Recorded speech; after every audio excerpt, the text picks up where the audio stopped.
तो देखिए, कल की क्लास में हमने समझा था डाल्टन का परमाणु। Yes sir.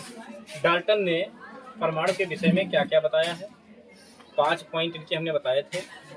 पहला पॉइंट इनका था कि डाल्टन ने बताया था कि पहला पॉइंट जो था इनका कि परमाणु अविभाज्य है, इसको और अधिक छोटे खंडों में हम विभाजित नहीं कर सकते।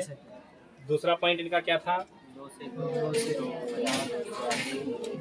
कि 2 या 2 से अधिक परमाणु जो है एक निश्चित अनुपात में मिलकर या युग्मित होकर एक यौगिक का निर्माण करते हैं। Yes sir. तीसरा पॉइंट इनका क्या था, परमाणु अविनाशी है, परमाणु को नष्ट नहीं कर सकते।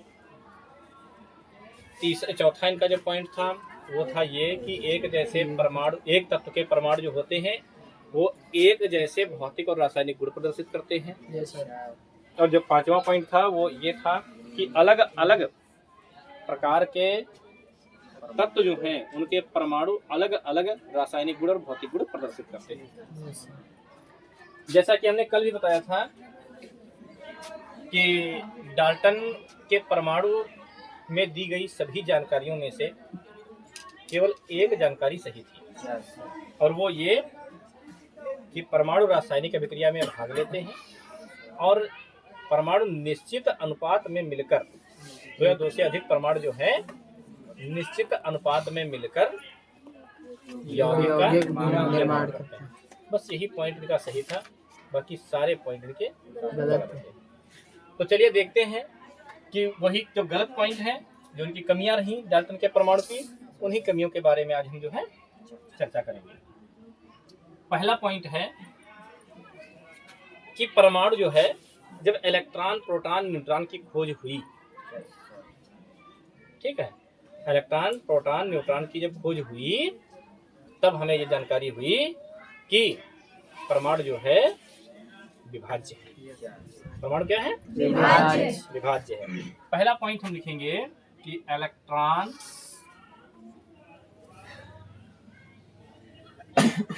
और इलेक्ट्रॉन, प्रोटॉन और न्यूट्रॉन, इलेक्ट्रॉन, प्रोटॉन और न्यूट्रॉन की खोज के बाद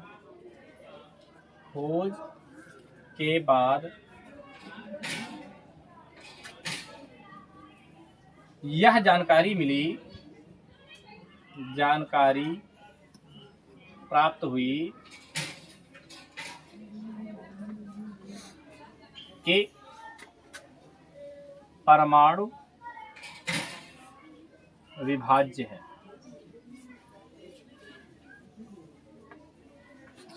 अर्थात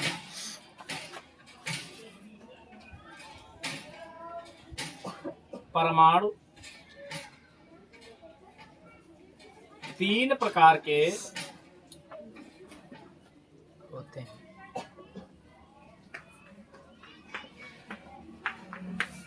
मूल कणों से मिलकर बना है। मूल कणों से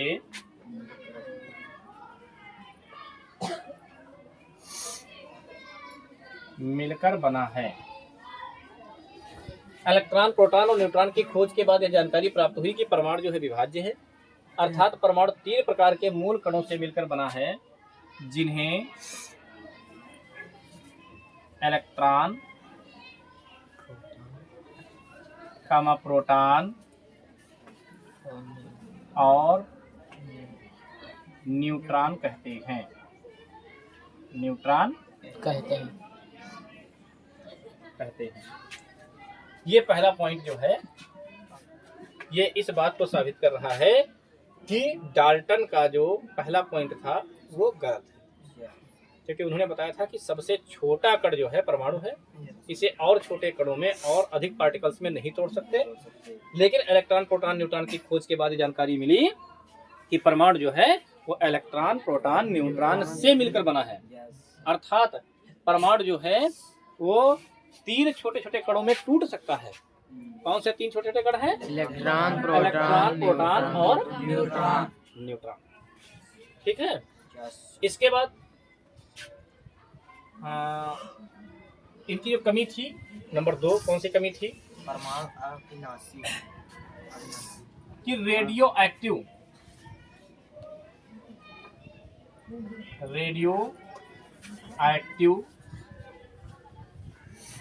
पदार्थों की खोज के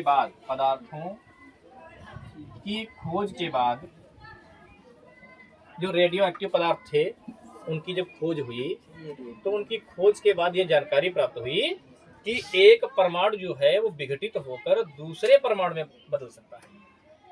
कहने का मतलब ये है कि जैसे हमारे पास चाशनी है किसी बर्तन में,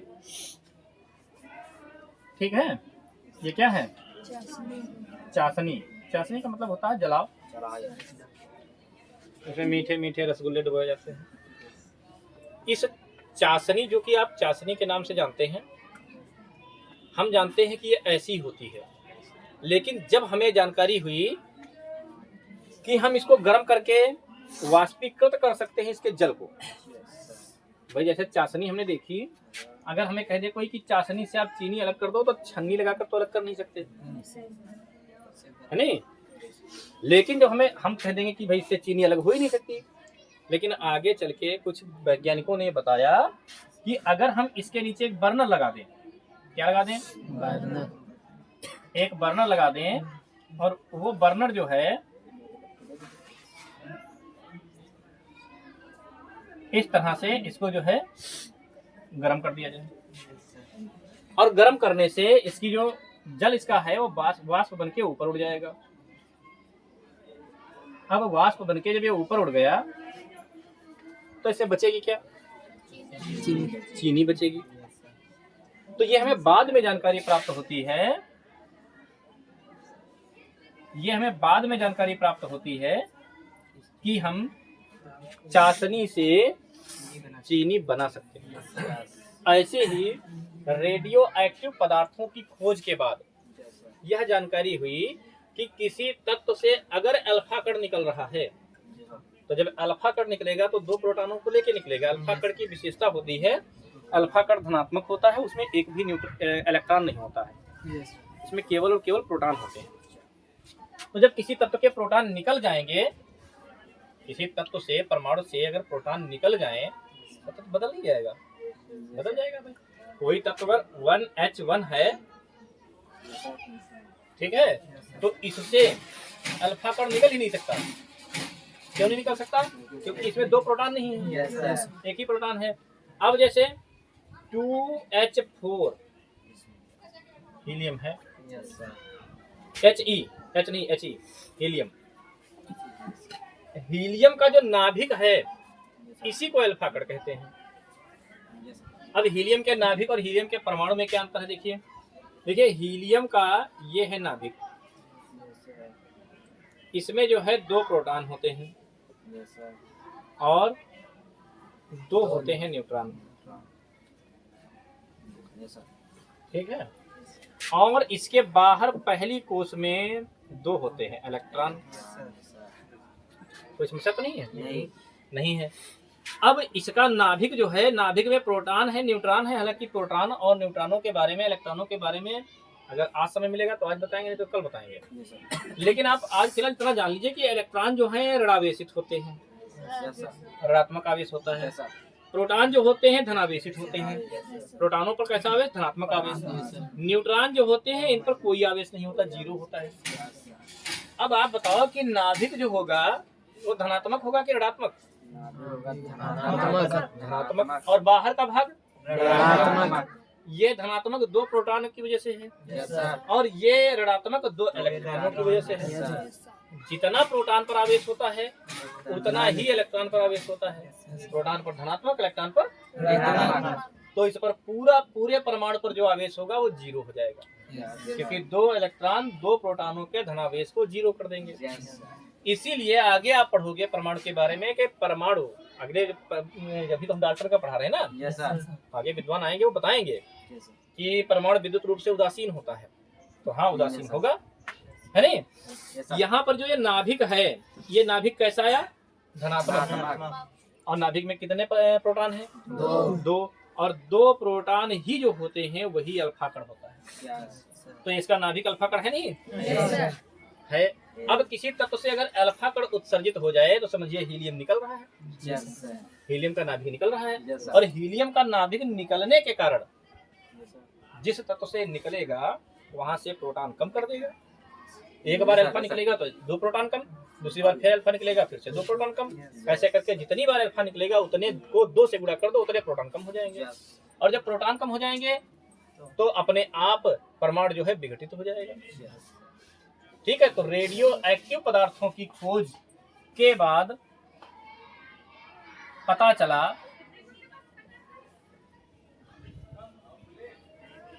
कि परमाणु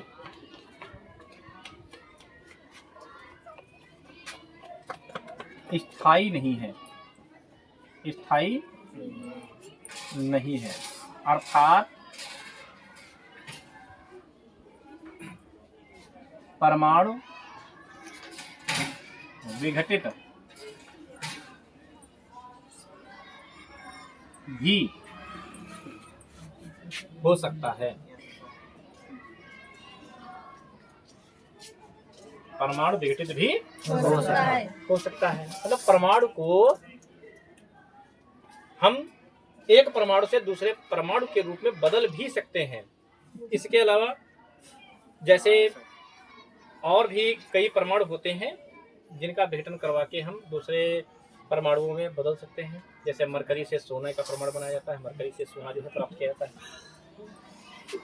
कमी नंबर 3, तीसरी कमी क्या है?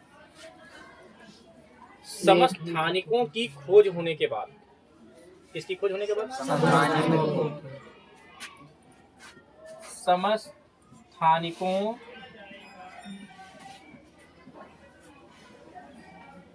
खोज होने के बाद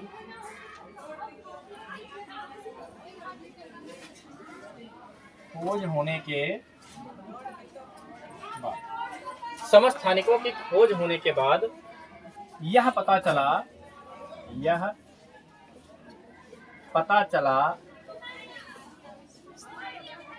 कि एक ही तत्व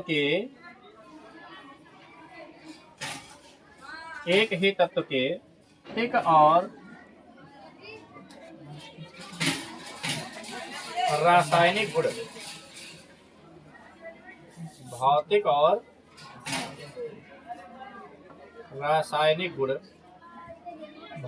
रासायनिक गुण समान नहीं होते हैं, नहीं होते हैं। इस बात को आप समझ पाए हैं? डाल्टन ने कहा था कि एक ही तत्व के परमाणु चाहे जितने आप ले लो, उन सबके भौतिक गुण रासायनिक गुण एक जैसे होंगे। लेकिन जब इन समस्थानिकों की खोज हुई, समस्थानिक जैसे कि हमने कल ही बताया था, एक होता है प्रोटियम, ये किसका होता है? हाइड्रोजन का होता है 1H1। एक होता है ड्यूटीरियम,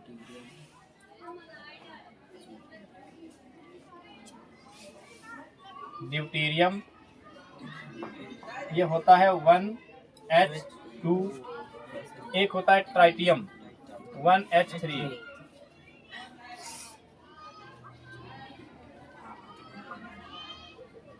ये तीनों जो हैं हाइड्रोजन के समस्थानिक हैं। किसके हैं? हाइड्रोजन के हाइड्रोजन के समस्थानिक हैं। अच्छा, एक बात आपको बहुत अच्छे से पता है कि ये परमाणु हाइड्रोजन के ही हैं, लेकिन इनका परमाणु भार आप देखो हर स्थिति में बदला हुआ है। Yes, sir.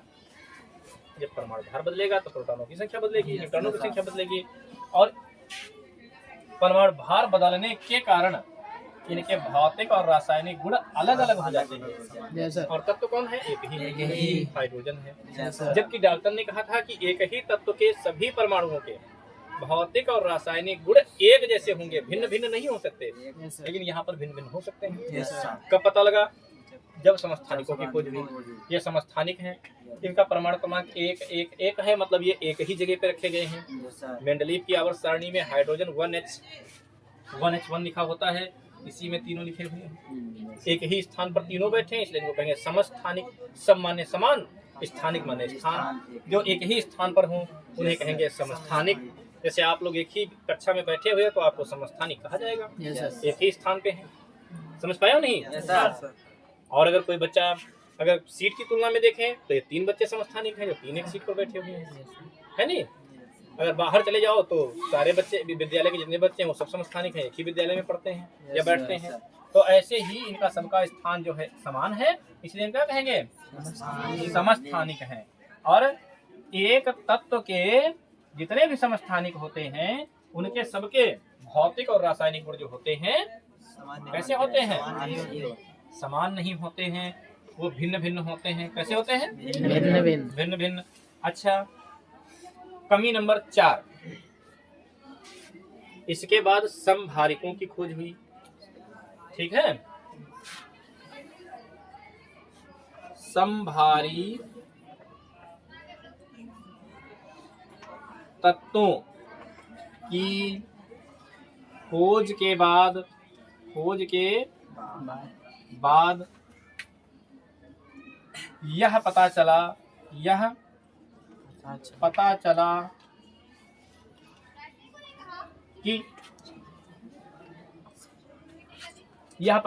कि भिन्न भिन्न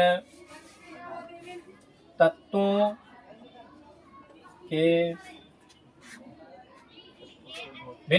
के परमाणुओं के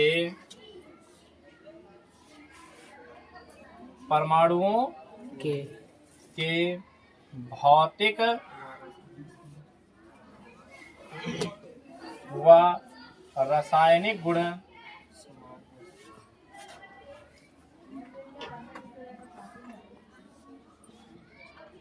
समान होते हैं, हो सकते हैं।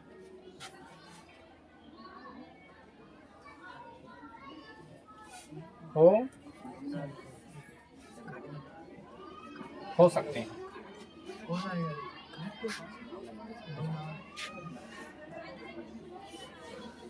शुभम क्या रहे तुम?